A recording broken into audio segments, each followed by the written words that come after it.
Okay? Cool. It's always a pleasure to talk to you about your films. This is so much fun because it's very efficient, prequel and sequel at the same time. Sure. We get to know much more about the Huntsman in this one. Tell us more.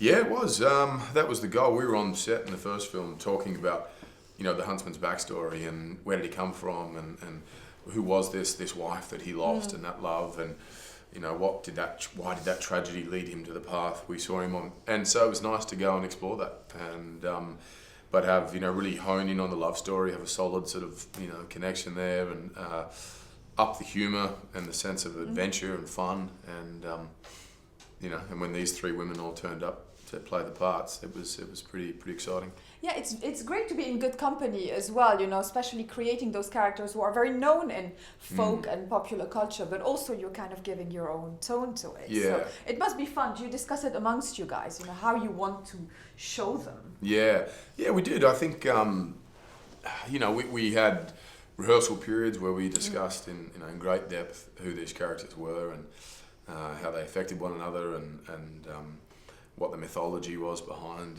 what they were doing in their actions. And, when you have actresses like that, they bring nothing but sort of detail and credibility to it. So it's nice to be in amongst that and just kind of feed off of that kind of research, I guess. Yeah, and all of it is so believable. You kind of dive into that world. Yeah. It must be a great set as well. You're surrounded by the fairy tale fantasy that was in your imagination probably when you were all children. It was, and it wasn't a whole lot of green screen. We had these beautiful sets built, and so it was like being a big kid and just kind of getting swept up in the magic of it all. My daughter came to set a couple of times, and then we'd go to school and say, my dad works in a castle with the queen, and he fights the bad guys, and so to see it through her eyes as well was pretty special. Exactly. Have fairy tales been a part of your upbringing, or are they going out of fashion in a way? They were. I think whether it be cartoons or books here and there, nothing in particular, but I think most of us read them at some point, and whether they're told more in TV shows or films now, than in books, I'm not sure, but I think it's the timeless sort of messages that they have, good versus evil, right and wrong, love, your actions have consequences and so on, are something that, as I said, are timeless and sort of echo through any sort of generation.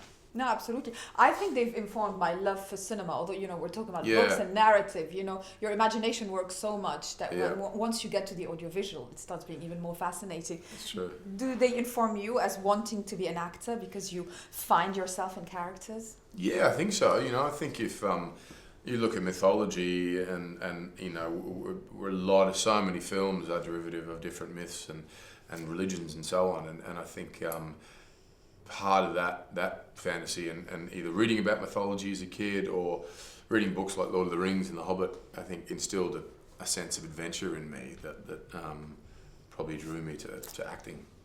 And in candid word, what do you most like about the job of an actor, especially that you're doing so many different films all the time, different worlds? It's being able to inhabit different worlds and different characters and put yourself in different scenarios and take all these sort of risks on the set, but with no great consequence off the set. It's kind of like cheating in a way, and I like being able to live out those sort of fantasies, and I don't know. It's a thing that there is no answer to it, which is nice. There's no sort of now I've found the answer or I've achieved it. There's always something else to explore, which is nice even coming back to play a character the second time because it may seem like you're doing the same thing, but it's not. It's almost like playing an entirely new character, I think. Yeah. And he was quite different in this one. So that was the goal. Great.